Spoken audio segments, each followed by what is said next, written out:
Assalamualaikum warahmatullahi wabarakatuh. Alhamdulillah wassalatu wassalamu ala Rasulillah. Puji dan syukur kehadirat Allah Subhanahu wa taala. Salawat dan salam kepada Nabi kita Muhammad sallallahu alaihi wasallam. Kaum muslimin rahimakumullah. Betapa pentingnya kita untuk mencari sosok yang menjadi tauladan bagi kita dalam kehidupan kita. Tauladan bagi kita dalam kehidupan bersama keluarga kita. Tauladan bagi anak-anak kita, bagi keluarga kita. Dan tentu tauladan utama kita adalah Rasulullah sallallahu alaihi wasallam.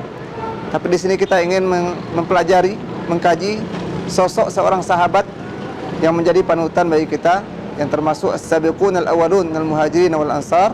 Dan di sini kita akan pelajari sosok sahabat Abu Bakar radhiyallahu anhu. Nama beliau adalah Abdullah bin Uthman bin Amir bin Ka'ab bin Murrah bin Ka'ab. Bertemu dengan Rasulullah SAW pada kakek yang keenam. Abu Bakar adalah seorang yang paling mengetahui tentang bangsa Arab atau silsilah kekeluargaan bangsa Arab. Begitu juga dengan biografi Arab. Dan Abu Bakar memiliki posisi dan kedudukan yang terhormat di kalangan bangsa Quraisy. Abu Bakar radhiyallahu anhu memiliki banyak keutamaan. Salah satunya adalah sebagaimana yang disebutkan dalam Al-Qur'an, wa sayujannabuhal atqa. Maka dia api neraka itu akan dijauhkan dari orang yang paling bertakwa. Disebutkan dalam ayat ini al-atqa. Maksud al-atqa ini adalah Abu Bakar. Orang yang paling bertakwa yang akan dijauhkan dari api neraka adalah Abu Bakar. Jadi Rasulullah SAW juga sudah pernah memberikan kabar gembira kepada Abu Bakar radhiyallahu anhu bahwa beliau adalah salah seorang yang mendapatkan kabar gembira akan masuk surga. Pada suatu hari Rasulullah SAW berkumpul bersama para sahabatnya. Kemudian Rasulullah SAW bertanya, siapakah di antara kalian pada pagi hari ini yang berpuasa? Maka Abu Bakar menunjuk, saya wahai Rasulullah. Siapa di antara kalian yang pada pagi hari ini yang sudah mengikuti jenazah? Abu Bakar menunjuk, saya wahai Rasulullah. Siapa yang pada hari ini yang sudah bersedekah? Abu Bakar menunjuk, saya wahai Rasulullah. Maka kata Rasulullah SAW, tidaklah berkumpul kebaikan-kebaikan ini pada seseorang kecuali dia pasti akan masuk surga. Abu Bakar radhiyallahu anhu adalah orang sahabat yang paling dekat dengan Rasulullah SAW.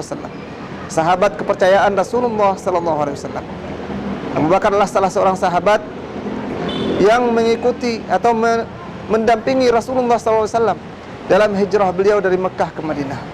Dan ini diabadikan dalam Al-Quran, illa tansuruhu faqad nasarahu Allahu idh akhrajahu alladhina kafaru thaniya ithnain idh huma fil ghar idh yaqul li sahibihi la tahzan inna Allaha ma'ana.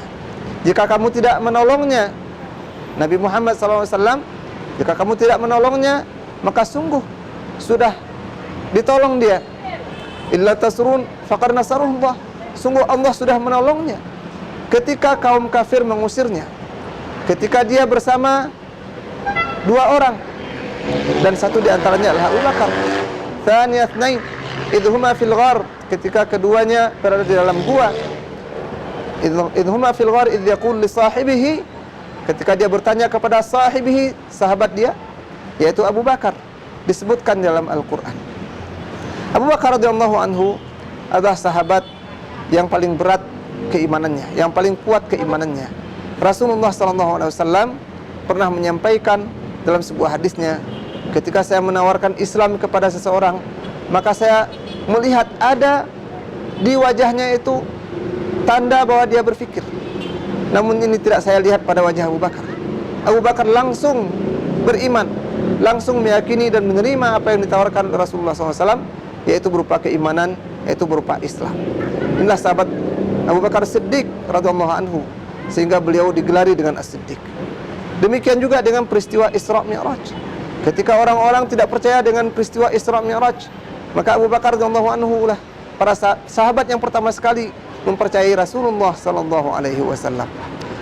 Kemudian kalau kita lihat keutamaan yang lain dari Abu Bakar, maka beliau adalah sahabat yang paling terdepan dalam melaksanakan amal kebaikan.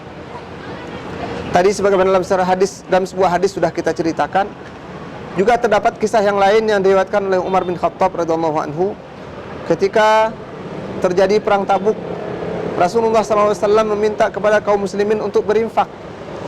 Waktu itu Rasulullah bertanya kepada Umar bin Khattab radhiyallahu anhu, "Madza abaqaita li ahlik?" Apa yang kamu sisakan untuk keluarga kamu? Umar menjawab, "Abaqaitu lahum mithlah." Saya sisakan untuk mereka sama dengan yang saya infakkan. Setengah hartanya diinfakkan. Kemudian Rasulullah SAW bertanya kepada Abu Bakar, "Madza abaqaita li ahlik?" Abu Bakar menjawab, "Abaqaitu lahum Allah wa rasulah." Apa yang kamu sisakan untuk keluarga kamu? Abu Bakar menjawab, "Saya sisakan untuk mereka Allah dan Rasulnya." Umar bin Khattab menjawab ketika itu, "Mulai hari ini, maka saya tidak akan mampu mengalahkan Abu Bakar." Ini adalah bukti bahwa Abu Bakar radhiyallahu anhu adalah sahabat yang terdepan dalam melaksanakan kebaikan. Maka pantas Rasulullah SAW mengatakan bahwa Abu Bakar ini berhak untuk masuk surga dari pintu yang mana saja, karena dia memiliki kebaikan pada setiap ladang atau cabang kebaikan-kebaikan yang ada.